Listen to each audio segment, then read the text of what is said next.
as I was saying, we've actually covered quite a few ethical theories, but the main ones really so far have been virtue ethics.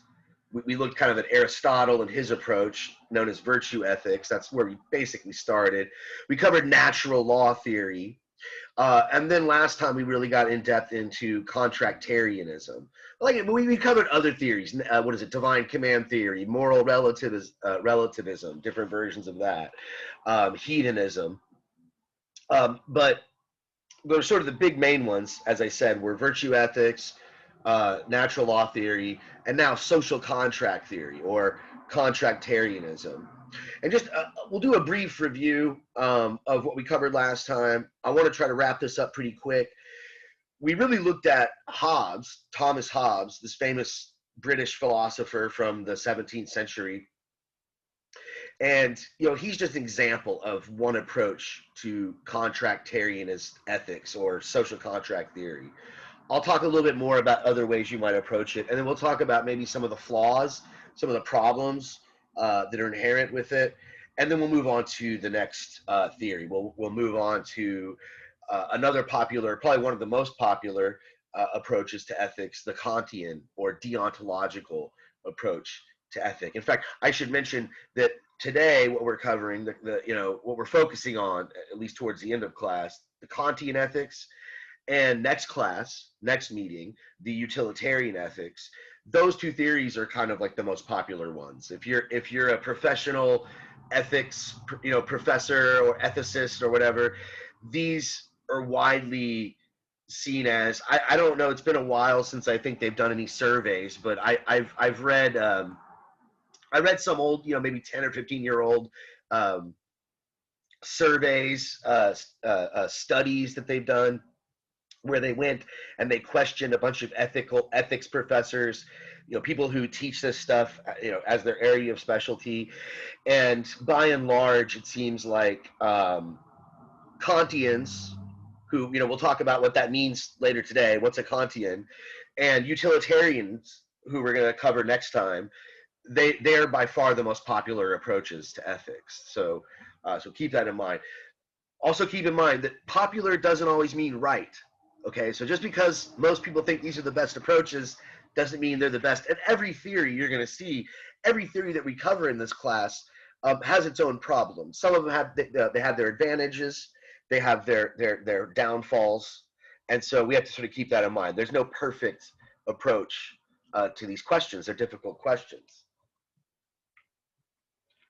Okay, so again, I'm sorry, I keep getting distracted because I've got a few people arriving. So forgive me if I pause every once in a while awkwardly to allow more people to join from the waiting room. But as I was saying, so last meeting we talked about social contract theory. We were focusing primarily on Hobbes. I'm going to continue doing that today, but then as we wrap things up, I'll mention maybe I'll use John Locke and sort of his approach to social contract and explain some of the differences between his approach. But the underlying, sort of the overall, I guess the essential point about social contract ethics, the thing that all the social contract ethicists are going to sort of agree about, is that justice, right and wrong, are for the most part based upon a social contract.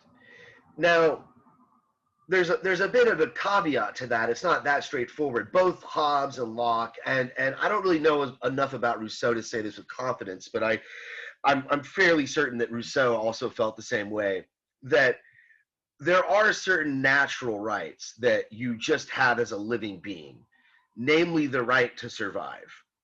So when Hobbes talks about a state of nature, imagining what human beings would be like in a state of nature, without society, without rules, without a social contract, Hobbes pretty much thinks that you don't really have any rights except for your right to survival. You have a right, not even a right, it's almost even a law. It's like a law of nature. He describes it as this natural law, that you're naturally driven to want to survive. You flee from danger. You try to protect yourself. And because of that impulse, you're afforded the right to do this. And there's no obligation to anybody else. But because of the fact that in a state of nature, one would be rather helpless, and no matter how strong or cunning one would be, there's always the constant danger of conflict. And so one is led to seek peace and tranquility, and the only way you're going to find that is in the security of society. And so the social contract is justified in order to secure your safety. There are other things, Hobbes argues, that you benefit from, entering into the this social contract. There are other benefits that accrue.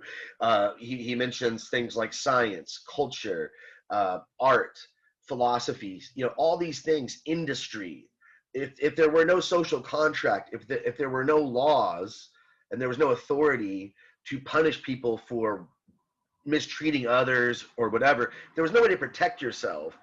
He argues that you would have really no incentive, you would have no motivation to be industrious. You would not want to create a business and create something of lasting and standing values.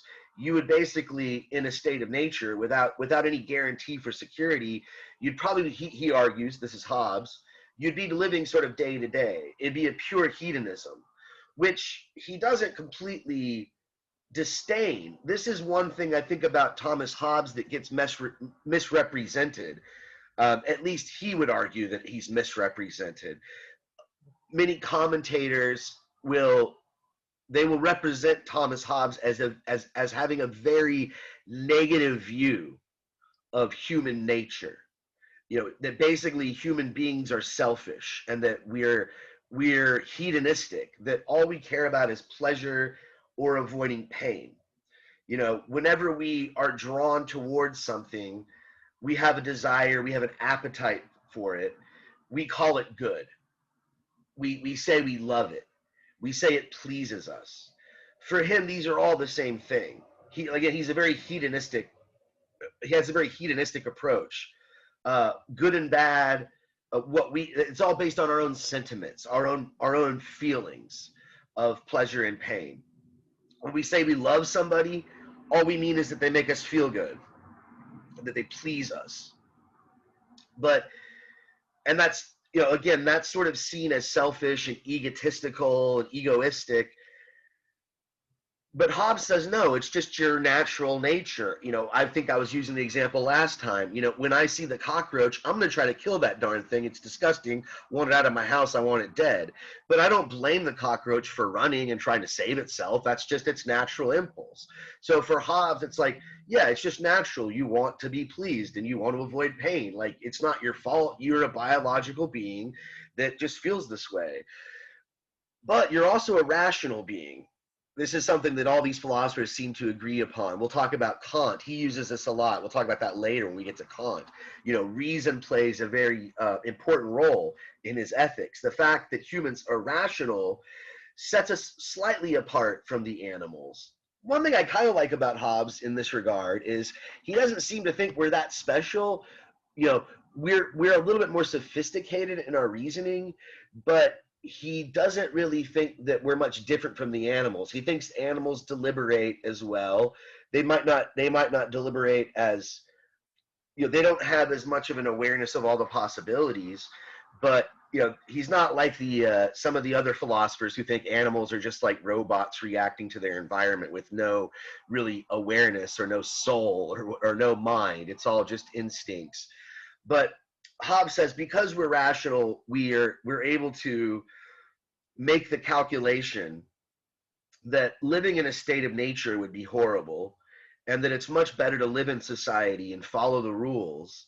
And Hobbes advocates for a very authoritarian type of society. He was in favor of the monarchy. He was against the parliamentarians and all those. This is what distinguishes him quite a bit from John Locke. For John Locke, he basically starts from a very similar place. In a state of nature, we all have basically a right to everything. For John Locke, God didn't just give the river to you; it's for everybody to use. The natural resources are for everybody. But for Locke, if you put work into it, then that work, if you take a piece of land, for instance, and you till the soil and you build a house on it and you put effort and put your own work into it, then that becomes yours. That becomes your property. So, the river belongs to everybody, but if you carve a cup out of wood and a little bowl out of wood and you scoop the water out of the river, then that water belongs to you because it's a product of your labor. And so for John Locke, he kind of sees this as, well, in a state of nature, everything is sort of free for everybody, but then once you work on this land and once you work on this property, you own it. You put your stamp on it, you put your labor into it, and so you deserve the fruits of your labor. And so society, the social contract for Locke, is based on these inherent human rights to life, to preserve your own life, just like Hobbes says, liberty, to be free to work and till the soil, and the pursuit of property, to possess things. As I mentioned, I think last class, John Locke was very influential to our founding fathers here in the United States, the framers of the Constitution. In fact, they pretty much plagiarized from his essay, his treatise, his political treatise, the second political treatise. They changed a few words, right? Life, liberty, pursuit of happiness, not property, with a similar thing.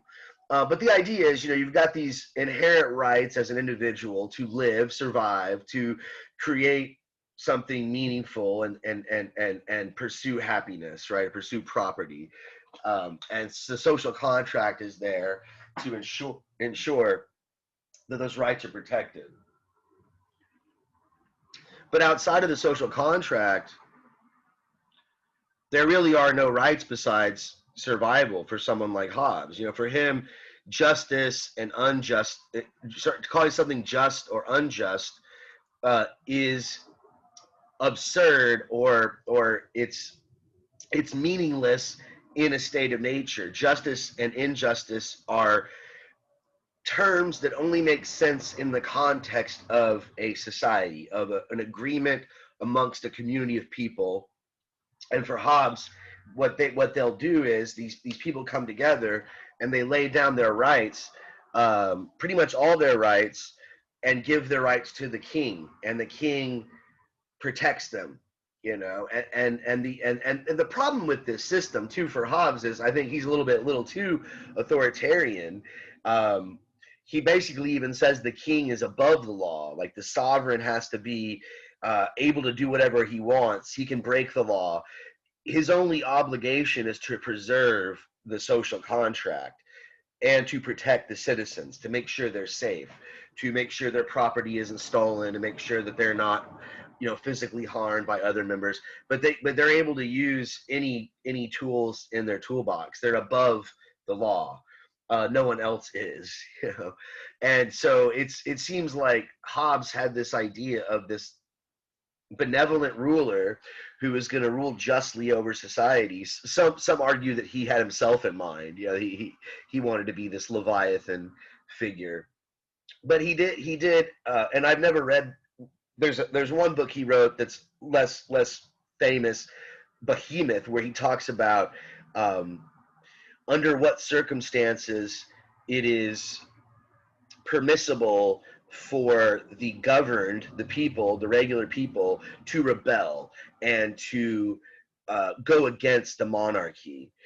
He doesn't talk much about this, to my, from what I can tell. It has been a while since I read the Leviathan, but as far as I can remember, he only talks about how one is, you're basically obligated to follow the law. If you break the law, the punishment has to be so bad that you don't want to break the law. It's like you get caught stealing, cut off the guy's hands. The consequences have to be so horrific that there's no temptation to be a bad citizen. But there is, in his more famous work, Leviathan, seems to be an out that, basically the idea is that the only reason you get into a society is for security, for safety. The moment that your safety is not guaranteed by the sovereign, if the sovereign is going to attack you or persecute you or try to throw you in jail or murder you or whatever, then the contract at that point is null and void, and you no longer are obligated to follow it. But up until that point, you basically have to be a good citizen. Hobbes doesn't think there should be any liberty. We're going to talk about this in more depth next week. So it'd be interesting, I think, to compare J.S. Mill, who I think is much more influenced by someone like John Locke, and Hobbes, right? J.S. Mill thinks that we have to have as much liberty as possible in society, and it's very healthy. And there should be very limited restrictions on what people can do, very limited. We'll talk about J.S. Mill, John Stuart Mill. We'll talk about his harm principle next week when we get to On Liberty. But he thinks that society should allow people to pursue happiness, yes, and what that means is as much liberty as possible. But for Hobbes, it's more, and people tend to look at Hobbes with disdain because of this. They're like, how can he want this authoritarian society? Who would want to live under such a, you can't, no freedom of religion, no freedom of speech. There's a lot of things you really can't do under Hobbes. You can only worship the kind of religion that the ruler tells you can worship or you can follow. This doesn't seem like a very good society. But you got to understand where Hobbes was coming from historically. This man was living during one of the most bloody centuries in all of English history, during this bloody civil war. And I think he wanted stability. He wanted stability, and he thought that you needed a strong ruler to do this. And John Locke is a century later. England is much more stable. He wants more freedom for others. These Enlightenment ideals are starting to become more popularized, and he wants to bring this sort of parliamentary system to Europe where people's rights, not just the right of the ruler who sort of rules over everybody, but the rights of everybody are respected. There's a sort of broadening of what the social contract entails. So, and maybe that's one of the big flaws with social contract theory, is that as a general theory, it doesn't really give you that much guidance, because there's so many different versions of it. You could argue that social contract theory is basically just cultural relativism. Now someone like Hobbes or Locke is going to argue, no, I'm not a relativist. My theory is the right one. John Locke would say, Hobbes's theory is wrong. That society is not the best society. My society is the best society. This is the right social contract. For Hobbes, it should be based on security. For Locke, there seems to be more demand. It's not just safety, but it's not just your own survival, life, but it's also liberty, freedom to do what you want, and the pursuit of happiness or fulfillment, or in John Locke's case, property, the acquisition of wealth. So it's not that clear. Now you've got, today, we're trying to bring it back to contemporary moral issues. You've got some people who are calling healthcare a human right. People that are, advocating for a Medicare for all, for instance, or something like that in the United States, universal health care for citizens. Some argue that that's a human right. Now, if it's a human right, I don't know if they're really using a contractarian argument. If they call it a civil right, then that would be more of a contractarian argument. I don't know if, maybe I should explain the difference. So, if you say, well, it's a human right, that's more of a natural law theory. That's like, well, we're born with these natural rights to be treated when we're sick. Like, you're just naturally, and by the way, I don't think that any of these, I could be wrong, I have to really think about this. I did this question just popped into my head, but on my first thoughts are that neither one of these men that I'm speaking of, John Locke or Thomas Hobbes, I don't think either one of them would think that healthcare, that getting medicine from a doctor, for instance, or getting a surgery from a physician, I don't think either one of them would consider that a natural right. They both seem to just, Hobbes thinks that your only right, or your only right you have in nature, Your only natural right is survival. That's it. You have a right to try to defend yourself and to not die, to not be killed. That's just a given right. He derives that from what he thinks is a natural law. You want to do that. You can't help but want to survive, and so it's just natural, and you have a right to do that. I'm not gonna, for him, that's the only thing you're given, and it's not until you enter into a society, and when you get into a society, all you are really guaranteed from Hobbes is security of your property, security of your life, security of your hard work, the fruits of your labor. For Locke, he seems to think that, and again, I could be wrong about this. This is my sort of initial reaction. I also think Locke might not say that healthcare is a human right, but he might say it's a civil right. This is what I'm not too sure about. John Locke might say, well, when you enter into a society, when you enter into a social contract, there's an understanding that society's got your back, that they're going to take care of you.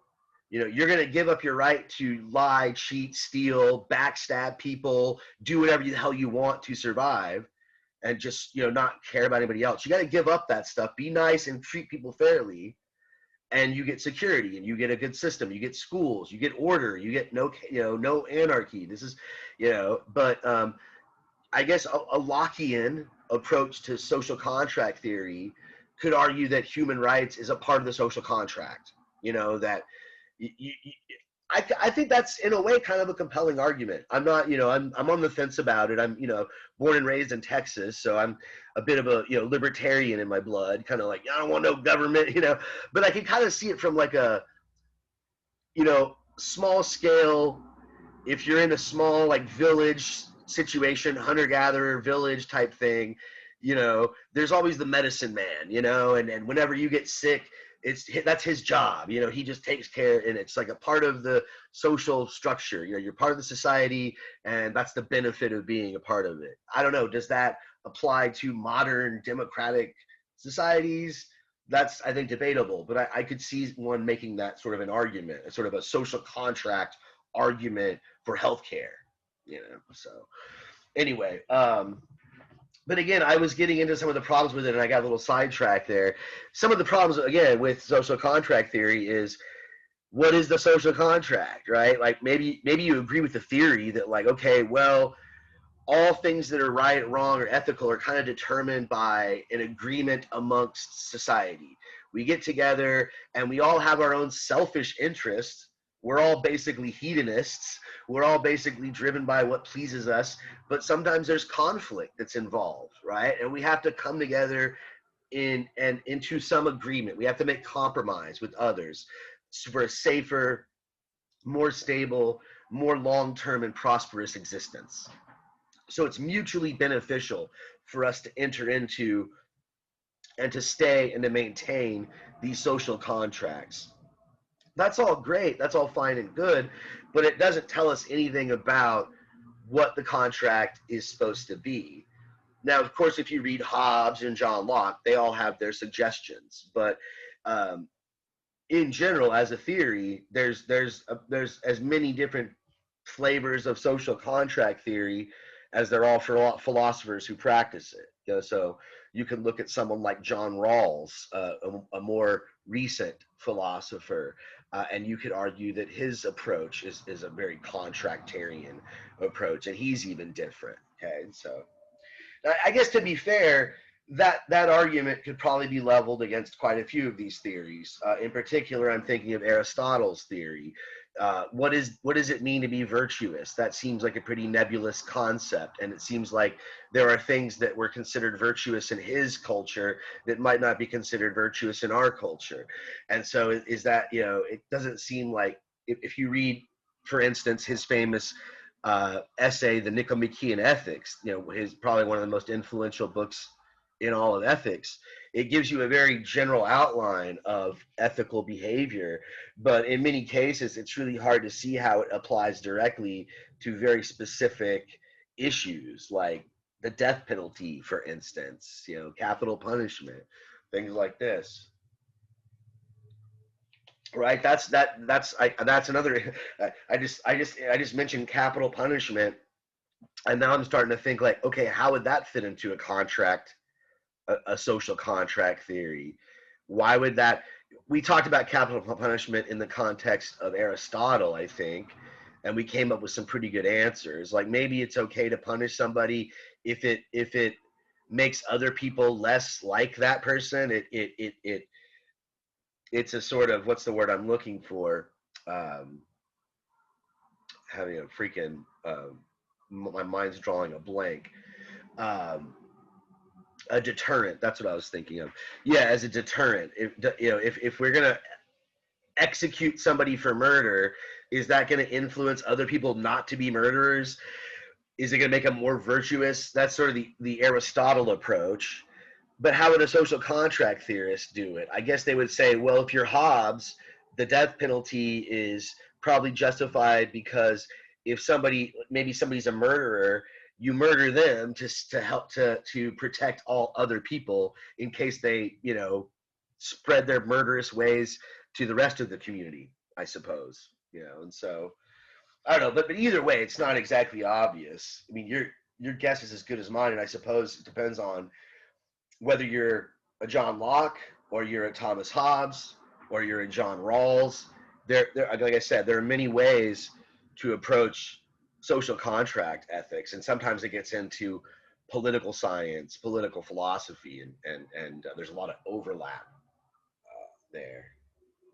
Okay, so unless there's anybody that wants to add something or ask a question for clarification, I'm going to move on to the main topic today, the main event, which is Kantian ethics, or otherwise known as deontological ethics.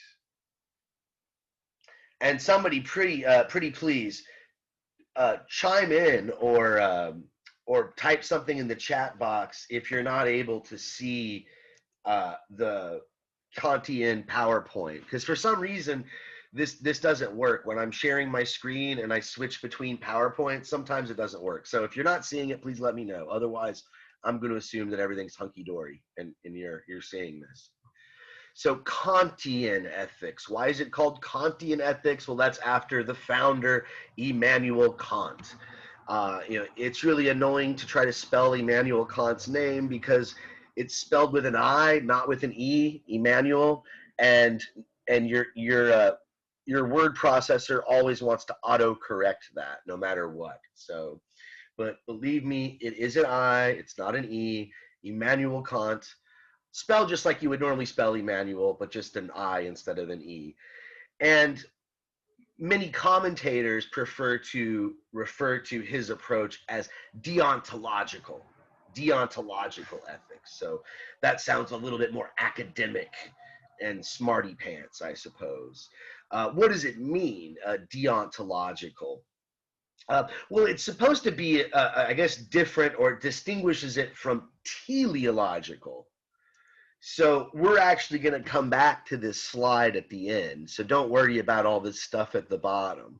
But I'm just going to try to clarify the terminology, deontology or deontological. Excuse me, what slide are we supposed to be viewing? There's the slide says deontology versus teleology. Are you not able to see it? No, Okay. we're on contemporary ethical issues. Cool, awesome, good. Thanks for letting me know. Okay, let me get back to it. Okay, there we go. Are we good? Yes, we're good now. All right, sweet. All right, so again, deontology, that's the way Kant approaches ethics, deontological versus teleological. And one example of a teleological approach to ethics that we've actually looked at so far, in fact, you could argue almost all of the approaches that we've looked at so far, if not all of them, are teleological. This comes from the Greek word telos, I'll put that in parentheses here, which means an aim or an end, that towards which you're aiming, a means to an end, a goal, a function, a use. And so teleological ethical approaches, teleology, it focuses on ethics in terms of a goal, an ethical goal. For Aristotle, happiness, eudaimonia, self-fulfillment, self-actualization, becoming the most virtuous and best version of yourself as possible. So all your actions are judged right or wrong depending upon whether they get you closer to that goal. If you act this way, if you develop these habits, is that going to make you a more virtuous, ethical, eudaimonic, happy, fulfilled person? Okay, if it does, it's good. If it gets you further away from that, it's bad. So that would be an example of a teleological approach to ethics. Next meeting, we're going to go over utilitarianism. That's another teleological approach. Something's right or wrong, good or bad ethically, if it brings about a certain result. In the case of the utilitarians, that's a greater amount of happiness for the most amount of people.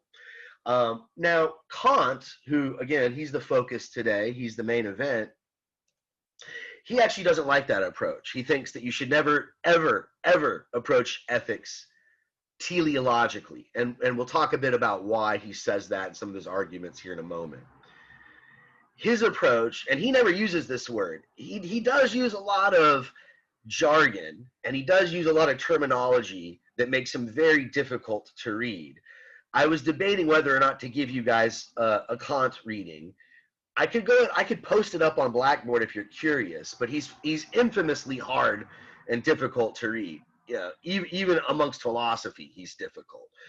But to be fair to him, he did not use this word deontology. It's his commentators who have labeled it this. So you got enough terminology as it is. You got to make it even worse. But they're using the Greek word deontos, which basically means principle or rule or guide of action or something. And so a deontological approach focuses on ethical principles, on moral precepts, on moral values, and understanding them rationally in order to know what's good or bad and applying it to action. So instead of looking at, well, if I do this, what is the result going to be? I have to ask myself, if I do this, will it be right or wrong? And how do I determine that? Well, it depends on who you are. We're going to look at Kant's approach, but he thinks it has to be based on reason, on the ability to understand what is correct, how to treat yourself and how to treat others. And all of this can be deduced, he thinks, through rational reflection, through just thinking about things rationally, understanding what it means to be ethical, understanding what it means to be moral, and applying that to your actions and applying that to the way you live your life. So that's the deontological approach. Again, the teleological is a goal-oriented, looking at goals, aims, and moral judgments are based on that, right? Something is right or wrong, moral or immoral, based on its ability to produce a certain telos or to perform a certain function or purpose. Whereas deontological ethics, based on a principle. Something is right or wrong because it either adheres to or it violates a principle, right? If it follows the moral rule, if it is in accordance with what reason tells us is right, then it's right. But if it violates that, then it's wrong. If it goes against it, then it's wrong. So that's the basic difference. And then we'll review this. I don't know if we're going to get this far today. We're probably going to have to do a little bit of this on Wednesday. We probably won't have, I guess we got like 30 minutes left. We probably won't have enough time to completely get through Kant. But when we finish Kant, maybe like, at the beginning of class on Wednesday, we'll review this distinction between deontology and teleology.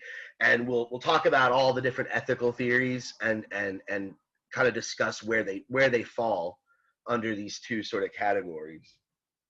But again, this is a sort of a generalization, but these are two general approaches to ethics. And today we're really going to get into what you could argue is our first really strongly deontological approach to ethics. I mean, Kant tries to avoid any teleological considerations when he's making ethical judgments. He tries to remove any considerations for the consequences. And I think that on one level, that's kind of intuitive, but on another level, it's not. So there's certain examples, and hopefully we'll get to some of those today. There's certain cases where it kind of makes sense to take a Kantian approach and not to worry about the outcomes. But then there's other cases where you could argue that doesn't seem to be either possible or really good. Like maybe you want to think about consequences before you decide whether something's right or wrong. And maybe it is because of the consequences that determine whether it's right or wrong. But Kant is pretty strict about this. In fact, you could argue, in fact, most do argue, I don't know if most, but a lot of his detractors, one of the more popular objections to him is that his system is too rigid. It's too, doesn't allow for enough nuance, and because of that, it's not only impossible to follow, but it ends up kind of contradicting itself and falling in on itself. But I don't want to tear it apart too much before we've really covered it. So let's look at his system. Let's look at his approach to ethics. Now, there are two major works that he's known for. Well, there's a lot of stuff he wrote that he's known for, but when it comes to ethics, when it comes to ethical theory, there are two essays in particular that are, I guess, his most important in that regard. And I'm going to draw from one of his essays, which is known as the Groundwork. It's got a much longer title. It's the groundwork for the metaphysics of morals. But don't worry about that long title. But this is the point of the title, though, is that this is sort of the basics, right? The groundwork. In order to do ethics, here's where we have to start. And I think this argument that he presents us in the Groundwork, and I'm giving you a very simplified, short version of it, keep in mind. But this argument in the Groundwork, I think, is probably one of the best examples. Once you sort of simplify it and go through all these steps, it's one of the best examples, I think, of a deontological approach to ethics. And it's one of the strongest arguments. That's not to say it's, like, again, caveat at the beginning of class, that's not to say that it's perfect. But he starts the essay by asking this pretty straightforward question. He asks himself, what is the one thing in the universe, assuming there's only one thing like this, but what's the one thing that is always considered good, without qualification? What does that mean, without qualification? Okay, when I say something is good, I could mean that it's good qualified, it's a qualified good, or it's an unqualified good. What the heck does that even mean? Now, the word qualify is used in many ways, and the way that he's using it here is probably not as typical, okay? You might hear somebody giving a talk or giving a speech, and they might say something that's kind of controversial, and you get really like, you're like, what what do you mean? And they say, well, let me qualify. What does that mean, let me qualify? Right? I need to qualify that. What does that mean? Anybody familiar with that phrase? So somebody says, love is good. Like, loving someone is really, really good. Like, it's always good, right, to love somebody. You're like, wait a minute, are you always good to love somebody? Like, what if you love somebody and it's like a toxic relationship or something like that? You're like, oh, well, let me qualify. It's not always good. It's always good to love somebody who's also a good person, or I don't know, something like that. So loving someone is not something that's good without qualification. So simply falling in love with somebody, it's not enough to guarantee that you're going to be a good person. Okay. And so Kant thinks about, and he never mentions Aristotle in this essay, as far as I can remember. I don't think he ever mentions Aristotle here. But I think he has Aristotle in mind because he's asking all. He seems to be, he lists all these like virtuous qualities. So he seems to list all these virtues, and he's thinking of a virtue of a character like wisdom, knowledge, bravery, wit, beauty. These all seem to be things that are good, right? But are they good without qualification? In other words, let's say you're smart, you have knowledge, you have wisdom. Does that necessarily you're going to be a moral and ethical person that acts good and does good things? What do you think? So if you're being smart, you're really smart. Let's say you straight A's in school. You get into like one of the most prestigious physics programs in the country. You get your PhD in like quantum physics or whatever, and you're able to design like a rocket ship that can like fly to Jupiter in 4 days or whatever. I don't know, right? Does that guarantee that you're ethical and good? No. Okay, so that's not good without qualification. Kant would say, yeah, being smart, that's a good thing. I want to be smart. It's better to be smart than to be dumb, but it's not good without qualification. Like, you can be smart and still like be a bad, evil person. How about bravery? If you're brave, does that guarantee that you're going to be a good person just because you're brave? Does that mean you're going to treat people well and fair and not lie just because you're brave? Nah. Well, for him, there's nothing like that, except for one thing. There's only one thing in the universe, one trait that a human being can have that is good no matter what, and he calls this the goodwill. And what does he mean by a goodwill? Well, he means that you meant to do well, basically, right? You meant, your motivations were pure.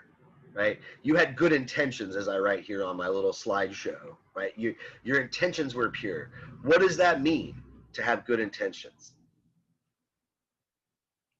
Well,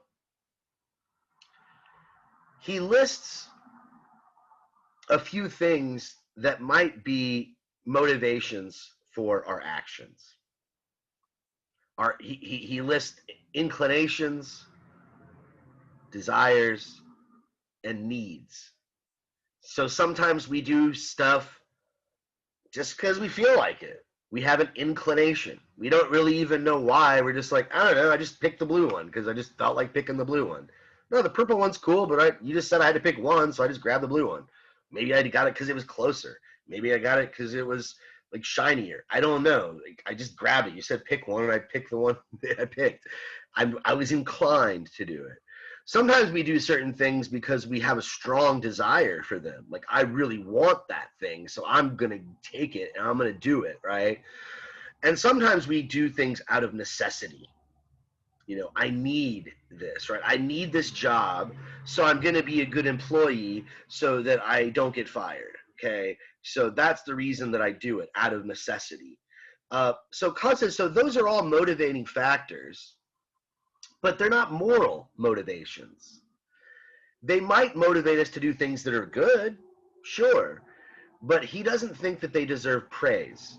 If you do something just because you feel like it, or you do something because you desire it, or you do something because you just need to do it, well, it might be the right thing to do, but you didn't do it because it's the right thing to do. You did it because you needed to do it. You did it because you wanted to do it. You did it because you felt like doing it. And so it might have been the right thing, but you didn't do it for the right reasons. So Carissa, yeah, she put good intentions, pure motivation. Yeah, that's one way to look at it, pure motivations. But we have to get a little bit clear about what we mean by that. Pure in what sense? For Kant, what that means is your actions are purely based on a sense of moral obligation, a sense of moral necessity, what he calls your duty. So you did it because it was right. You didn't do it because oh, I would have felt really guilty about it if I did that. You know, I would have felt really, really guilty. So I didn't do it because I couldn't live with myself if I did that. I didn't cheat on my girlfriend because I would feel guilty about it.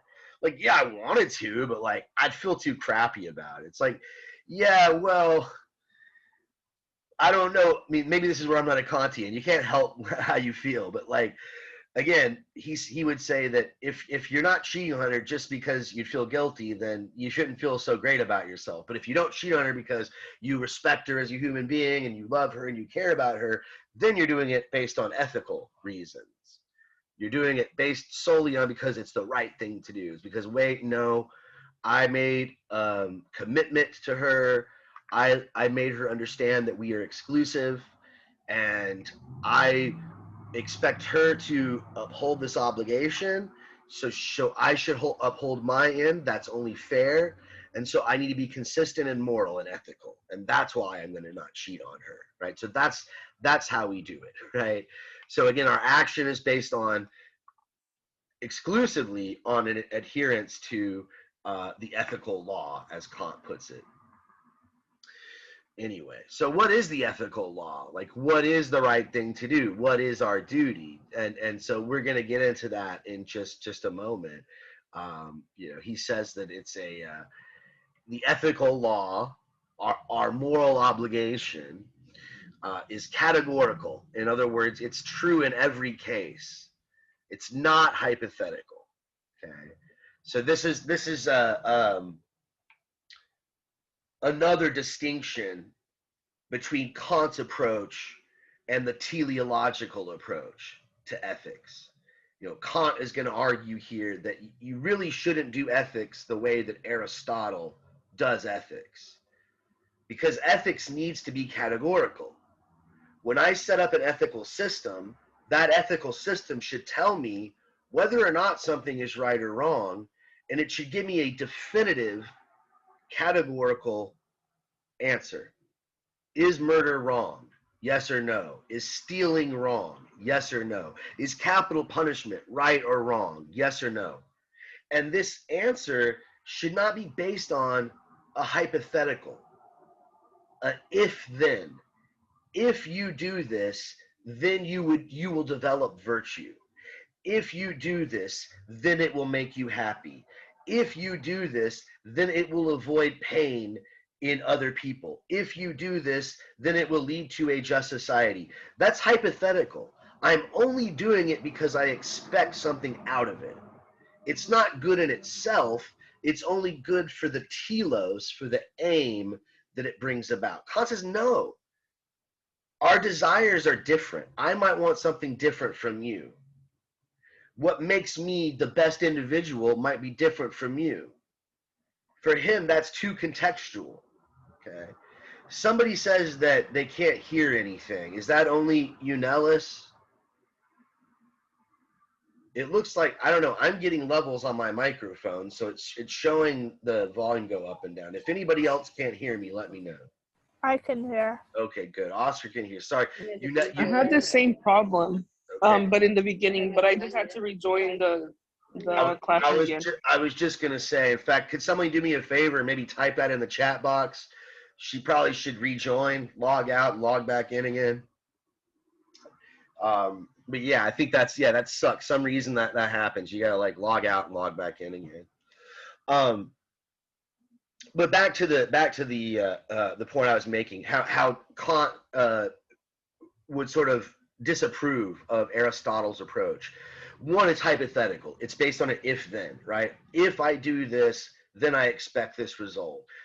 I need to know it's good or bad. And also for Aristotle, I don't think we focused on this a whole lot. But remember, for Aristotle, what is virtuous might be very individual, especially in the context of a society. So what makes me the best, most virtuous citizen might be different depending on my social standing, you know. So if I'm a warrior, or if I'm a politician, or if I'm a blacksmith, or a, you know, whatever, you know, my virtue might be different. You know, what makes me the best individual is dependent upon my function. It depends upon my nature, right? Also, like, everyone's different by nature. Aristotle is going to say, I might have a natural proclivity to being strong, and I just have a big body and I like to fight. So I'm just naturally inclined to be a warrior. Or I might be born more intellectual. And I like to read books and I like to be more introspective.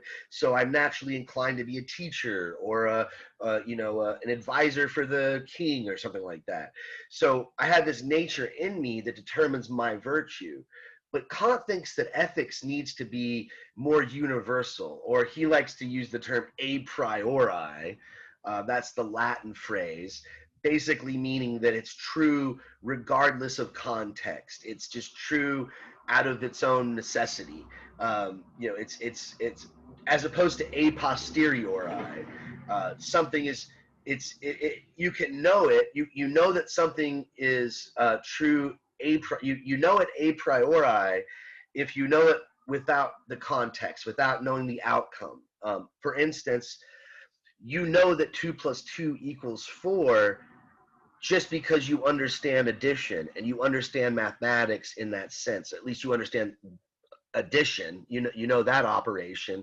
You know what equality means. You know what addition means. You understand the unit 2 and that 2 + 2 = 4. And so that knowledge is a priori. You don't have to consult the world around you to test it.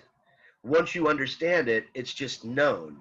Whereas a posteriori knowledge is things like one example that like the philosopher David Hume always mentions is that the sun will rise tomorrow. David Hume argues that you don't know that a priori. You assume that it's true, and we all believe that the sun will come up tomorrow, but we only believe it because we've seen it before every day of our lives. But we don't know with certainty that the sun will rise tomorrow until it actually does, until it actually happens. Now, for Kant, ethics can't be like that. Ethics can't be some wait and see. You can't say, well, is capital punishment um,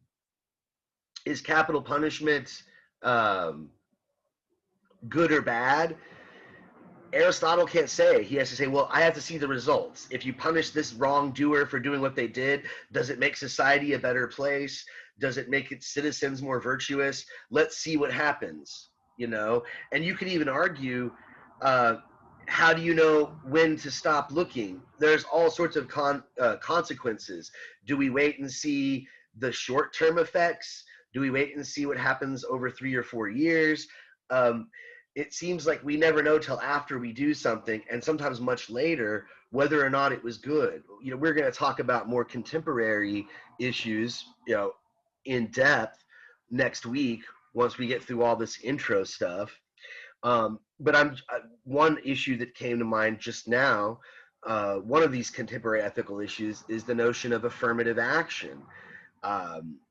We discussed it already a little bit, affirmative action. So basically, if you have 2 candidates for a job and they're both qualified equally, you give the job to the minority or the woman or whatever class has been historically oppressed in order to, it's a sort of form of justice. This is a pretty controversial claim, okay? Now, a teleological approach to ethics might say, well, we have to see the results. We have to see whether or not affirmative action is going to benefit society in the long run. And so we don't know whether affirmative action is good or bad yet. We have to wait and see. So let's try it, and we'll see if it makes society better. Does it actually help lift up people who are marginalized? Does it make them have more opportunities? Does it benefit society as a whole? These are questions that we have to wait and see. Whereas a Kantian would say, you're going about it the wrong way. We have to think about this in terms of, is it right or wrong? It's an a priori concern. And so the Kantian will typically focus on individual rights in individual value, the value of the individual. Does affirmative action somehow violate somebody's individual value or individual worth? Are you not treating them as something that is valuable in itself? Not treating them as something to be used. So Kant is famous for his, well, he's famous for many things as a philosopher. It's hard to overstate his influence. Whether you love him or hate him, he has a pretty big influence, positive and negative, on Western thought and Western philosophy. But one of the things he's widely known for, especially in ethics, is his categorical imperative. That's the name that he gives to the ethical law. Why does he call it the categorical imperative? Well, again, it's categorical. It's not hypothetical. So it's not true because of the outcome. It's not a if this, then that, a hypothetical imperative. I suppose as a child, you were probably subjected to quite a few hypothetical imperatives. You know, your mom and your dad or whoever raised you was probably like, you better behave or you won't get that ice cream treat. If you behave and you're a good kid, I'll give you the ice cream treat. That was a hypothetical imperative. If you're good, then you get this outcome. But Kant says, again, that's not a good approach to ethics. Ethics is not about rewards. It's about what's right. And what's right should be categorically right, not based on what I want, what I need, what the outcome is. And it's an imperative in the sense as it's what is commanded by reason, what is imperative, right? Now, there are various what are called formulations of the categorical imperative. We are getting very close to the end of class, so I'm going to just sort of trot out these formulations here and very briefly explain them. But we'll have to come back to this and get more in depth at the beginning of class next time. We'll go over these again, we'll review them, and we'll actually apply these to some ethical or moral situations where there's a moral dilemma. But let's get them out on the table so we can kind of see where Kant's coming from. Again, just to start from the beginning and get us to where, how did we get here to begin with?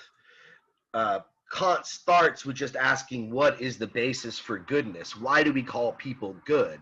Well, it's based on their intentions, right? If somebody does something good, but they do it for really bad reasons, like let's say some man, he saves this woman who's drowning, but he only saves her because she's beautiful and he wants to get lucky or something, and he wouldn't have saved her otherwise. Like he was about to run off, be like, God, Jesus, oh, gee, she's hot, now let me save her.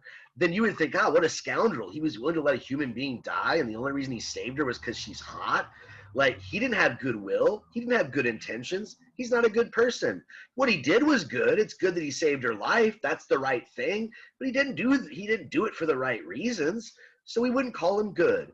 And so Kant kind of thinks that's just a given. Like, that's just what we think of. When we think of good, what we really mean is good intentions. But what do we mean by good intentions? We mean that he's not doing it based on his desire. He's not doing it based on an outcome or a need. He's doing it strictly because it's the right thing to do. His motives are pure, as I think Carissa or somebody mentioned in the comments earlier. He has pure motives. His motives are based on a sense of moral obligation, a sense of duty. Now, how do you determine what your duty is? How do you determine what your moral obligation is?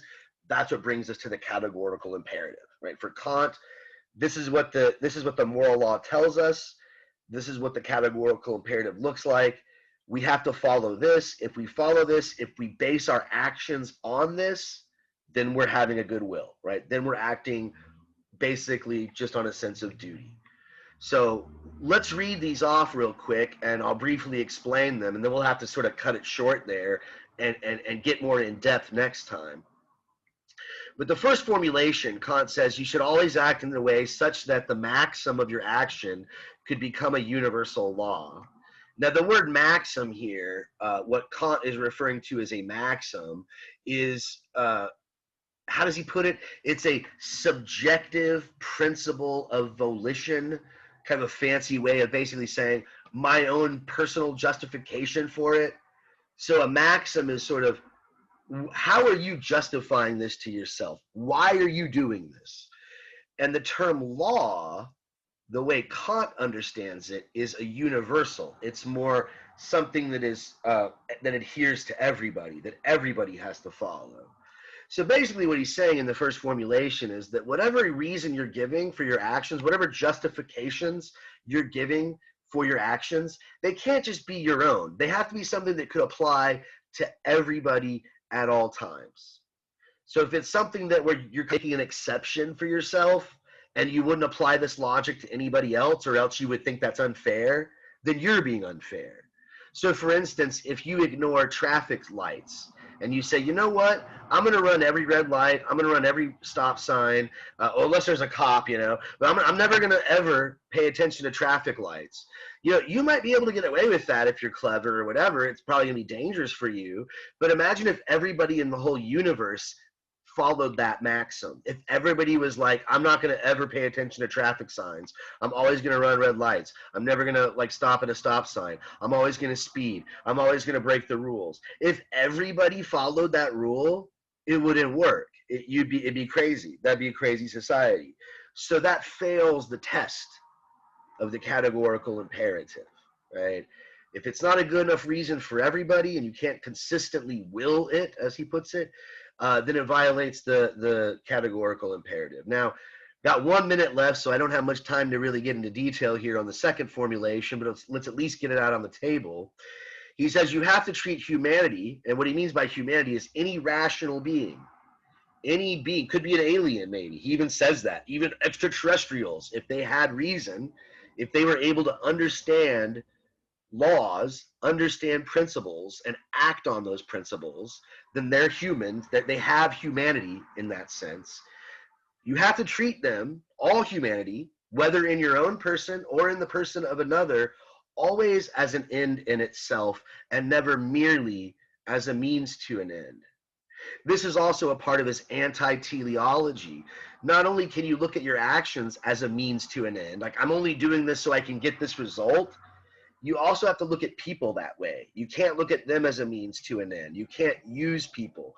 Now, obviously, you need people to live. Your parents, when you were a baby, took care of you. So in a way, you were using them as a means to an end. But the point is, you can't use them merely as a means to an end. You have to respect them as an end in themselves, that they have moral worth just because they're a rational being, just because they're able to understand truth, they're able to understand the moral law, they're able to act on it and to pursue happiness and to pursue, you know, their sense of what's right or wrong.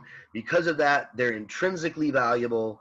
They're valuable in and of themselves. They're a person by Kant's definition, and therefore they have to be treated as such. So we have to respect them. Can't just use them. Okay. That one's a little bit, I think, more obvious, like how that would apply to certain situations. So I won't give an example. We're already 1 minute over. Sorry I kept you guys late. But let me, I'm going to stop recording. If you got here a bit late, there was a few of you who showed up maybe 5 or 10 minutes in. Stick around. I'm going to stop recording.